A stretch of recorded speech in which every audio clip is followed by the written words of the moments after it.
நம்ம பாலக்கீரை செய்ய போகிறோம். அதுக்கு தேவையானது பருப்பு கொஞ்சம் எடுத்துக்கிறோம். இதை கழுவி வேக வைக்க போகிறோம். இப்போ பருப்பு இதில் தண்ணி ஊற்றி வச்சுருக்கேன், வேக வைக்க போகிறோம்.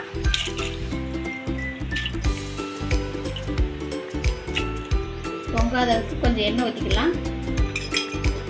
இப்போ பருப்பு வேகட்டும். அதுக்குள்ளே கீரையை ரெடி பண்ணி வச்சிடலாம். கீரையை நல்லா கழுவி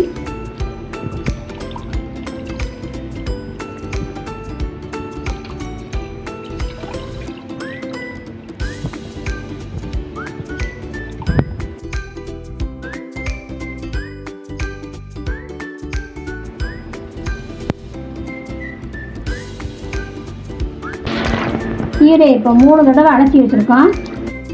அதில் இருக்க மண்ணெல்லாம் போயிடும்.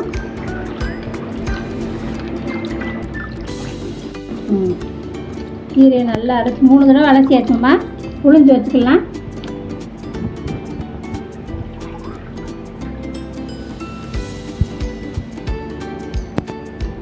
கீரை ரெடியாக இருக்குது. பருப்பு வெந்ததுமே இப்போ அந்த கீரை அதில் போட்டுக்கலாம்.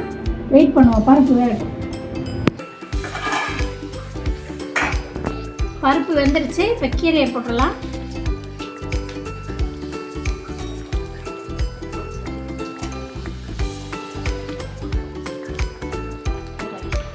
இதுக்கு ஒரு பெரிய வெங்காயம், பச்சை மிளகாய் 1 நறுக்கி வச்சுருக்கேன். இப்போ இதையும் சேர்த்து வேக விட்டலாம். இதுக்கு தேவையான அளவுக்கு உப்பு சேர்த்துக்கலாம்.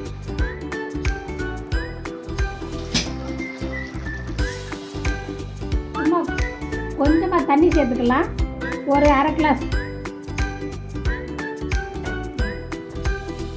மூடி வச்சிடலாம்.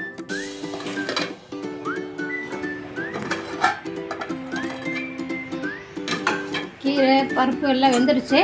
இப்போ ஆற விட்டு லைட்டாக மிக்சியில் போட்டு லேசாக ஒரு திருவிக்கலாம். ஆறட்டும். இப்போ மிக்சியில் போட்டு அரைச்சிக்கலாம்.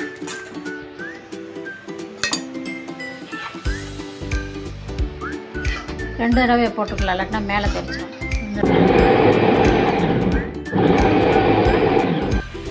ரொம்ப நைஸாக அரைக்க வேணாம், இந்தளவுக்கு அரைச்சா போதும்.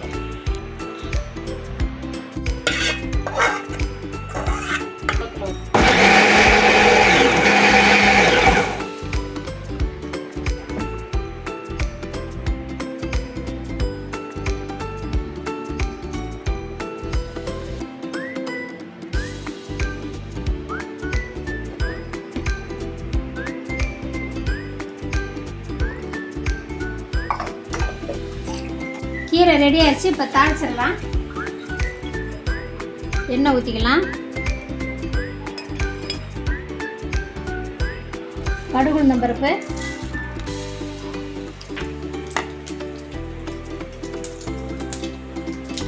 வெங்காயத்தை போட்டுக்கலாம். காஞ்ச மிளகா, கருவேப்பிலை.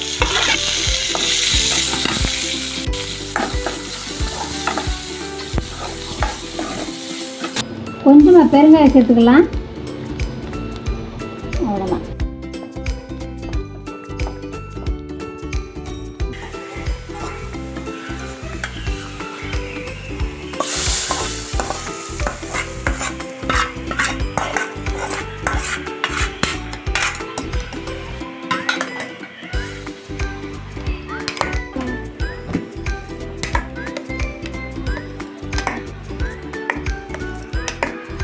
நல்ல டேஸ்டான பாலக்கீரை ரெடி ஆயிடுச்சு. இது சாப்பாட்டில் போட்டு சாப்பிட்டீங்கன்னா அவ்வளோ டேஸ்ட்டாக இருக்கும். குழந்தைகளுக்கு இந்த மாதிரி செஞ்சு